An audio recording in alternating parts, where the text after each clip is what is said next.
오늘 시편 3편 말씀, 인생의 골짜기에서 드리는 기도, 인생의 골짜기에서 드리는 노래, 그런 제목으로 말씀을 좀 나누도록 하겠습니다. 시편은 1편부터 150편까지 150개의 시가 있지요. 이 150개의 시가 있는데 이 150편 중에 73편이 다윗이 기록한 시입니다. 그리고 또 작자 미상, 아마 학자들이 이건 다윗이 기록했을 거야 라고 말하는 시까지 합치면은 시편의 3분의 2가량을 다윗이 기록했습니다. 다윗은 시인이고, 다윗은 음악가이고, 다윗은 정치인이고 왕이고, 다윗은 또 신앙인이고, 하나님 앞에 붙들린 사람이고, 다윗의 인생은 참 수식어가 많은데 그 중에서 다윗은 시를 통해서 하나님께 영광을 돌리고 하나님을 고백하고 하나님을 노래했던 위대한 하나님의 사람입니다. 여러분, 우리가 시편을 읽다 보면은, 시편은 노래라고 하죠. 노래. 시편을 노래라고도 합니다. 기도이기도 하지만 노래이기도 합니다. 그런데 우리가 어떤 노래를 들을 때 그 노래가 내게 막 깊게 다가오고 감동이 된 때가 있죠. 어느 때 그 노래가 내게 감동이 되어지고 내 마음에 그렇게 깊은 울림을 줍니까? 어느 때 그렇습니까? 그 노랫말 가사가 내 상황과 딱 맞아떨어질 때, 그죠? 군대 갔는데 방독면을 쓰고 가스실에서 방독면을 쓰고서 막 있다가 방독면 벗어 그러잖아요. 벗고 나면 막 헐떡헐떡 거릴 때 그때 다 똑바로 싹 하고서 뭐 하느냐? 어머니의 은혜 노래를 부르게 합니다. 어머니는 그러면은 그때 이렇게 노래가 그 현장과 맞기도 하지만 군대 가면요, 어머니만 해도 눈물이 쏙 나거든요.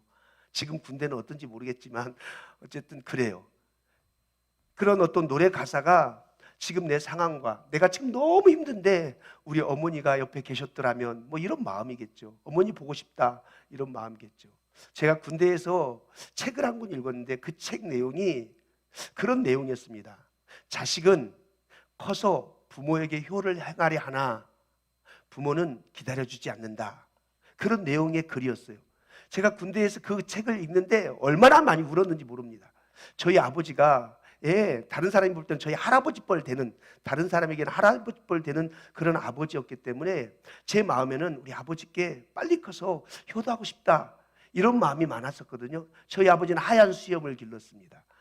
하얀 수염을 기르시고 계셨던 분인데 그 글이 제 마음에, 제 상황과 맞아떨어지면서 제 마음에 굉장히 감동이더라고요. 노래도 그렇죠. 노래도 내 형편과 내 상황에 맞게 그 가사말이 다가올 때 그 노래가 내게 감동이 되기도 하고 위로가 되기도 하고 격려가 되기도 하고 용기가 되기도 하죠. 시편, 다윗의 시편은 시편의 전부가 그렇지만 다윗의 시편은 특별히 그런 다윗의 처한 상황들 속에서 터져나온 고백이고 노래입니다. 여러분, 다윗에게 있어서 인생의 가장 비극의 순간이 언제일까요? 다윗의 인생의 가장 비극의 순간. 다윗은 우여곡절의 시간들을 참 많이 겪었습니다. 그런데 그 다윗이 겪었던 가장 인생의 비극 하면은 아마 사랑하는 아들 압살롬에게 배반당한, 그래서 궁에서 맨발로 쫓겨나가는 그때가 아닐까 싶어요. 여러분, 압살롬은 아들들 중에서 용모가 가장 준수하고 뛰어나다 그렇게 말합니다. 그러면 이 압살롬은 그냥 얼굴만 잘생긴 그게 아니라 용모가 준수하고 뛰어나다는 말은 무슨 말이냐면은 그만큼 다른 아들보다 다른 부분에 뛰어남이 있다는 겁니다. 그만큼 아버지의 마음을 쏙 빼앗았다는 말입니다. 기대할 수 있고 의지할 수 있고 얘는 앞으로 뭔가 하겠다. 모든 사람의 시선을 끌만한, 모든 사람의 기대치를 얻을 만한 사람이 압살롬이었습니다. 그래서 성경에 보면 다윗이 솔로몬을 왕으로 세우려고 할 때도 그때도 주저주저합니다. 이 압살롬이 너무 좋아서. 그렇게 이 다윗이 압살롬을 사랑하고 압살롬에게 마음을 주고 그 압살롬을 기대하고 의지했는데 그 기대했던 아들, 의지했던 아들이 배신을 때리고 아버지를 향해서 칼날을 겨면서 다가오는 겁니다. 여러분, 그때 이 다윗의 마음이 얼마나 아팠을까요? 그냥 아들이 배신해도 아픈데 가장 믿을 만했고 가장 의지했던 아들이 배신했으니 얼마나 그 마음이 힘들고 어려웠겠습니까? 참 인생의 비극의 시간들이었죠. 그래서 오늘 시편은 제목을 달아놨어요. 그의 아들 압살롬을 피할 때에 지은 시.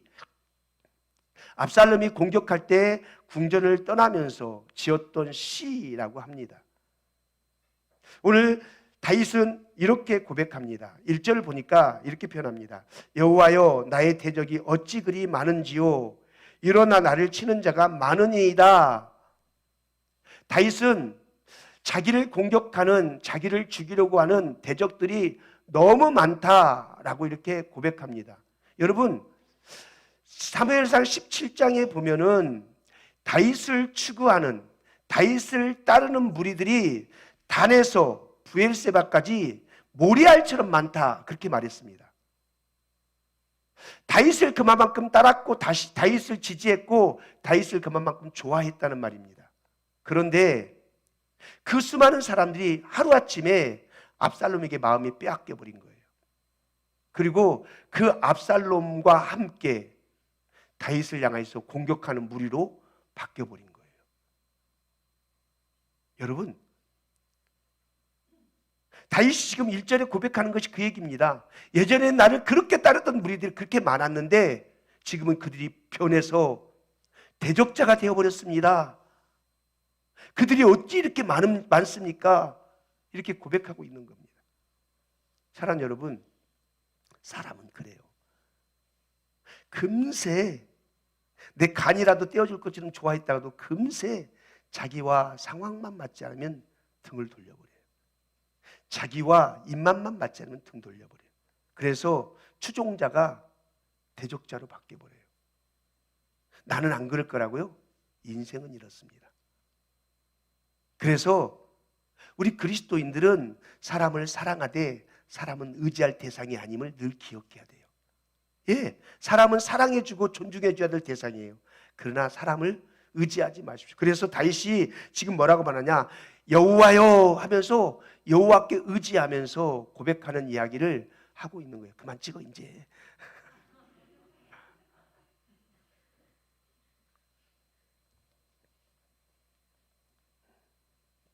여러분, 우리 인생에 대적이 참 많습니다. 우리를 공격한 무리들이 참 많습니다. 그럴 때 우리는 어떻게 해야 될까? 내가 인생의 대적자들로 인해서 골짜기를 지나가고 있을 때 그때 우리는 어떻게 해야 될까? 여러분, 그때 우리가 대적자들이 많다고 다른 곳으로 가버리잖아요? 그러면 안 돼요. 대적자가 많을 때 다른 곳으로 가면요, 그곳에서도 대적자들은 언제든지 일어나요. 왜요? 아까 그랬죠? 사람은 의지의 대상이 아니라고요. 다윗을 그렇게 따르던 무리들도 금세 대적자로 바뀌는 것처럼 우리 인생에 지금 대적자가 있다고 이 대적자들을 떠나서 다른 곳으로 가면 괜찮을까요? 그곳에서 대적자는 일어납니다. 그래서 우리는 이런 골짜기를 경험할 때 여호와를 찾아야 됩니다. 하나님께 나가야 됩니다. 그래서 1절에 여호와여 이렇게 시작하면서 다윗이 하나님께로 피하는 이야기를, 하나님께 고백하는 이야기로 시작하고 있습니다. 비극의 시간, 대적자들이 우글거리는 시간, 여호와를 찾으라. 이것이 오늘 다윗의 시편을 통해서 우리에게 던지는 교훈입니다. 자, 그러면 이렇게 골짜기를 걷고 대적자들이 많은 이런 비극의 시간들을 거닐 때 우리는 어떻게 기도할까? 3절 보세요. 3절에 그렇게 말합니다. 여호와여, 주는 나의 방패시오 나의 영광이시오 나의 머리를 드는 자신이다. 이 말은 승리케 해주신다 이런 뜻이거든요. 여호와께서 승리케 해주겠다 이런 뜻이에요. 그런데 여러분, 이 3절의 내용이 너무 기가 막히고 은혜가 되는 말씀인데 이 말씀을 독립적으로 딱 떼서 이 3절만 딱 따로 떼어가지고 이 말씀을 읽으면 너무 은혜가 돼요. 여호와는 나의 방패십니다. 여호와는 나의 영광이십니다. 여호와는 나의 고개를 드시는 자이십니다. 굉장히 은혜가 돼요. 그런데 이 고백이 지금 언제 나왔어요? 대적자들에 의해서 쫓기고 있을 때, 궁궐을 빠져나오고 있을 때, 사람들에게 멸시를 받고 있을 때, 시므온이라는 사람이 저 사람 다윗을 향해서 손가락질하면서 욕하고 있을 때, 그때 다윗의 고백 속에 여호와는 나의 방패이십니다, 이렇게 고백하는 거예요. 여러분, 여호와가 방패라면서요. 그러면 그 하나님께서 궁에서 쫓겨나지 않도록 방패가 되어줘야 되지 않습니까? 여호와가 나의 영광이시라면서요. 그러면 그 영광의 때에 주님께서, 그 영광스러운 주님께서 그가 수치를 당하지 않도록 보호해 줘야 되지 않겠습니까? 여호와가 나의 고개를 드시는 자라며요. 승리케 하시는 분이란 말입니다. 그러면 이런 상황에서 저 압살롬의 대적들이 일어서지 못하도록 눌러버리고 아무 일 없이 승리케 만들어줘야 되는 거 아니겠습니까? 그런데 그렇지 않은 상황이에요. 그런 상황에서도 다윗은 뭐라고 고백하느냐? 여호와는 나의 방패십니다. 여호와는 나의 영광이십니다. 여호와는 나의 고개를 드시는 자이십니다. 이렇게 고백하고 있다는 것입니다. 상황은 전혀 아닌데 다윗은 전혀 아닌 상황에서도 그 고백을 그대로 하고 있어요. 여러분, 이게 믿음입니다. 이게 그리스도인이 골짜기를 지나갈 때 드릴 수 있는 고백입니다. 다윗은 그런 상황에서도 나의 방패, 나의 영광, 나의 승리, 이렇게 고백하고 있다는 거예요. 여러분, 그리스도인은 상황에 따라 고백이 달라지는 사람이 아닙니다. 그리스도인은 그 고백이 내게 승리가 있을 때나 내게 패배가 있을 때나 그 고백이 똑같은 겁니다. 내 사업이 잘 되었어도 고백하고 내 사업이 안 되었어도 고백하고, 그리스도의 고백은 한결같은 겁니다. 고백이 들쑥날쑥하면 그는 하나님을 모르는 거죠. 다윗은 자기 상황에 어떠하든지 그 하나님을 고백하고 있어요. 1절 2절이 그런 거 아닙니까? 1절 2절이 내용이 대적자들이 너무 많습니다. 그래서 사람들이 너희 하나님이 너를 구원할 수 있겠느냐? 그렇게 말합니다.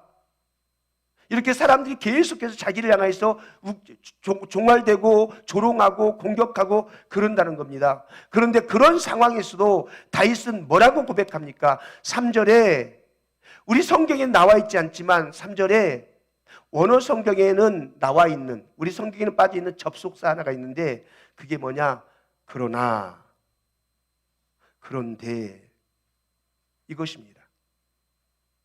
나의 대적자들이 많아서 나를 공격하고 나를 죽이려 하고 네 하나님이 너를 구원할 수 있겠느냐라고 말하는 그런 때에, 상황이 모든 것이 다 꺾여버리고 소망이 없는 것 같은 그런 때에, 그러나 여호와는 나의 방패십니다. 그러나 여호와는 나의 영광이십니다. 그러나 여호와는 나의 고개를 드시는 자이십니다. 이렇게 고백하고 있다는 거예요. 여러분, 이게 신앙인의 고백이고 이게 저와 여러분의 고백이어야 된다는 것입니다. 신앙인은 상황 따라 고백하지 않습니다. 환경 따라 고백하지 않습니다. 여러분, 내가 대적자가 많다고 해서 하나님이 아닙니까? 내 삶에 실패가 일어났다고 해서 하나님이 아닙니까? 내 사업이 망했다고 하나님이 아닙니까? 내가 사람들로부터 외면당했다고 하나님이 아닙니까? 내 사업이 망하고 내가 절망하고 내가 좌절하고 내가 골짜기 가운데 있다 할지라도 하나님은 여전히 하나님이십니다. 그렇게 우리는 그 하나님을 여전히 하나님으로 인정하면서 사는 거, 이게 우리 그리스도인들이 골짜기를 지날 때 드려야 될 노래요, 골짜기를 지날 때 드려야 될 고백입니다. 비극을 만난다고 하나님이 나의 하나님이 아닌 건 아니죠. 그 하나님이 죽은 하나님이 아니죠. 그 하나님은 여전히 살아계신 하나님이세요. 그래서 다윗은 이렇게 고백합니다. 5절 보십시오. 5절에 이렇게 고백합니다. 내가 누워 자고 깨었으니 여호와께서 나를 붙드심이로다. 기가 막힌 고백 아닙니까? 내가 누워 자고 깨었더니 여호와께서 나를 붙드심이로다. 여러분, 지금 다윗이 쫓겨가는 거예요. 압살롬의 대적들에 의해서 쫓겨가고 있어요. 쫓겨가면서 겨우 어떤 피할 곳을 찾아서 거기에서 이제 밤을 지새우면서 잠을 잔 거예요. 자고 일어났는데 자기 목이 붙어 있는 거예요. 밤중에 대적들이 와서 자기 목을 딱 따버릴 수도 있었는데, 밤중에 자기의 생명이 보존되고 아침에 눈을 쓸 수 있다. 이게 뭐래요? 여호와께서 나를 붙들어 주셨기 때문이래요. 최악의 상황, 절망의 상황, 모든 환경이 무너지는 상황인데도 다윗은 그곳에서 뭘 봅니까? 하나님을 또 생각합니다. 내가 원했던 것이 이루어지지 않아서 그것 때문에 낙심하는 게 아니라 내게 이루어진 것이 뭔가, 내게 미쳐진 하나님의 은혜가 뭔가, 여기에 집중하는 겁니다. 내가 자고 깨었는데 이거 하나님이 나 붙드셔서 이렇게 깨어났다. 여러분, 이런 고백할 수 있어요? 도망다니면서 겨우겨우 숨겨서 잠잤는데 아침에 일어나서 아유 내 신세야, 이러지 않나요? 그런데 다윗은 그 자고 깨면서 여호와께 나 붙들어 주셔서, 주님이 나 이렇게 지켜주셔서 자고 일어날 수 있었다고 고백하는 거예요. 여러분, 그리스도인은 고난의 때에도 주님이 하신 일을 봅니다. 어려움의 때에도 주님이 내게 하셨던 일을 봅니다. 그래서 감사는요, 큰 것이 아니에요. 아주 작은 것에 감사할 수 있을 때 영적 민감함이 일어나요. 다윗은 그런 상황에서도 쫓겨가면서도 자고 일어났던 그것을 하나님께서 붙드셔서 자기가 이렇게 생명 유지하고 있다고 그렇게 고백하고 있어요. 여러분, 믿음의 고백은 현재만 바라보지 않아요. 믿음의 고백은 여기까지 인도하신 하나님의 손길을 봐요. 믿음의 고백은 앞으로 하나님께서 일하실 것에 대한 믿음의 눈을 뜨고서 바라보면서 고백하는 거예요. 그러니까 여러분, 현실에만 집중하는 그런 모습은요, 믿음 없는 사람들의 행태예요. 지금 여러분의 삶 가운데 일어나는 수 없는 문제들 앞에서 하나님이 없다 말하지 마시고, 하나님의 은혜가 멈췄다 말하지 마시고, 하나님의 은혜가 내게 어떻게 임했는가 그것을 찾아보십시오. 그리고 이번 한 주간 그 고백들을 드리다가 감사주의를 맞아 보십시오. 하나님은 우리를 붙드시는 분이십니다. 그래서 이럴 때 우리는 어떻게 해야 되느냐? 4절 보십시오. 내가 나의 목소리로 여호와께 부르짖으니 그의 성산에서 응답하시는도다. 비극의 시간에 다윗은 더욱 주를 찾았다는 겁니다. 더욱 주를. 그래서 더욱 주를 찾는 중에 주께서 성산에 자기에 응답하시는 하나님을 경험하는 겁니다. 여러분, 제가 금요일 날 말씀 나눴습니다. 금요일 날 믿음의 사람들이 붙잡아야 될 것, 하나님이 항상 계시다. 그리고 하나님을 찾는 자에게 상 주시는 분이시다. 이걸 믿어야 된다. 우리가 원수의 공격 앞에서도 하나님을 찾으면 하나님 그 원수의 목전에서 우리에게 상을 주시는 분이시다. 다윗은 지금 원수가 공격하는 그런 상황 속에서도 여호와를 찾다가 여호와께서 응답하시는 이야기로 삶을 바꿉니다. 여러분, 하나님께 어려움의 때에 하나님께로 갔는데 하나님이 내게 나 여기 있다. 내가 너를 도와주마. 내가 너를 지켜주마. 내가 너와 함께하마. 이것이 내 안에 들어오기 시작하잖아요. 그러면 여러분, 그 문제가요 내 눈에 들어오지 않습니다. 그때 마음이 평안으로 가득해지면서 짱짱해집니다. 그래서 그 뒤에 고백하지 않습니까? 천만이 나를 에워쌀지라도 6절 보십시오. 천만이 나를 에워싸 진친다 하여도 나는 두려워하지 아니하리로다. 하나님이 나와 함께 하시고 하나님이 나의 방패시고 영광이시고 고개 드시는 자신은 이것을 깊이, 하나님과 관계가 깊이 형성되다 보니까 괜찮다는 거예요. 짱짱해지는 겁니다.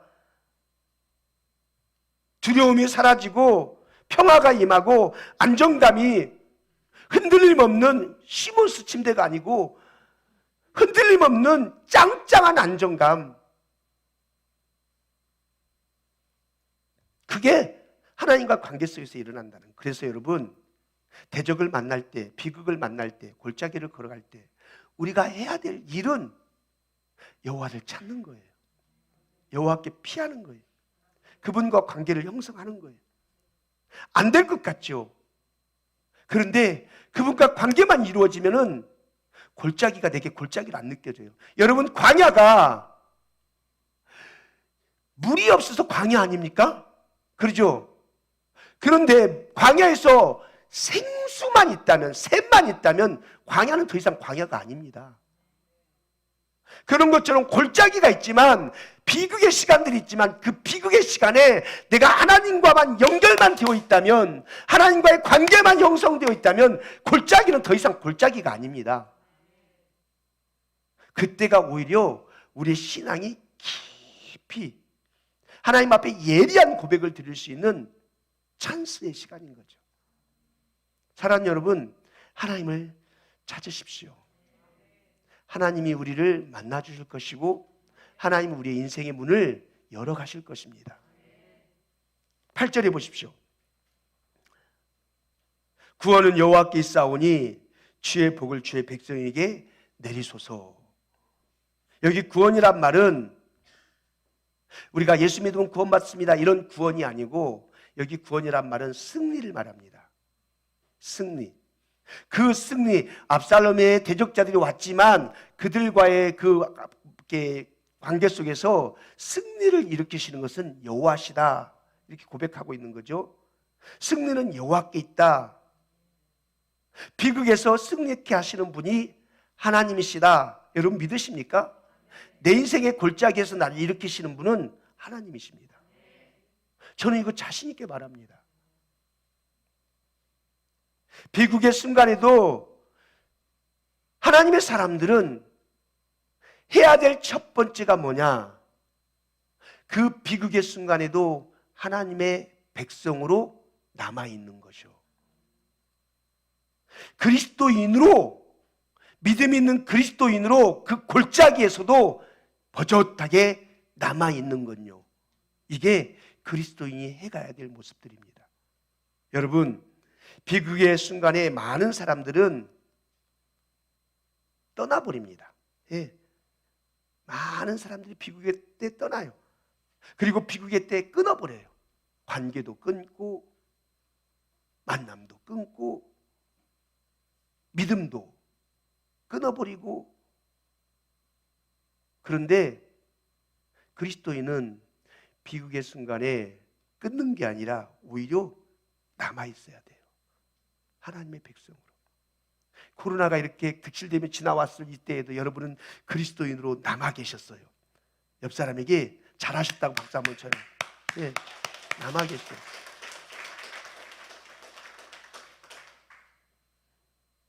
그리스도인으로, 하나님의 백성으로 그 골짜기 때 남아있는 것. 남아서 여호와는 나의 영광이십니다. 여호와는 나의 방패십니다. 여호와는 나의 고개를 드시는 분이십니다. 승리는 여호와께 있습니다. 천만이 나를 에워쌀지라도 여호와께서 나를 붙드십니다. 내가 자고 일어나도 주님의 붙드심이 있기 때문에 자고 일어납니다. 이렇게 고백하는 그런 은혜가 있기를 바랍니다. 사랑하는 여러분, 신앙인의 삶에 걸어가야 될 그 걸음에 우리 주님께 드려야 될 고백들, 노래들을 주님께 올려드리며 주님께 드려야 될 몫을 우리 그리스도인 된 우리가 드리며 그렇게 인생의 길을 믿음으로 걸어갈 수 있기를 축복합니다. 사실 오늘 낮에 나눌 말씀은요, 우리의 성소를 지키는 거예요. 성소를 지키는 거. 여러분, 성소가 성경은 어디냐고 말하면 이스라엘 백성들은 성소 중심으로 신앙과 모든 것이 돌아갔어요. 그 성소는 하나님의 임재가 있었던 곳이에요. 그 성소에서 모든 것이 결정되었어요. 하나님이 그 성소에서 결정하시고, 그 성소에서 일하시고, 그 성소에서 만들어 가시고, 성소가 모든 것이 결정되어지는 곳이에요. 여러분, 지금으로 한 성소는 어디일까요? 예배하는 장소일 수 있겠죠. 그런데 성소가 예배하는 장소를 넘어서 진짜 성소는요, 우리의 마음이에요. 바울이 그러지 않습니까? 주의 성전이라고, 우리 마음이 주님을 모신 곳이고 성전이라고. 마음이에요. 우리 마음에서 모든 것이 결정되어져요. 내 인생의 모든 것이 마음에서 결정되어져요.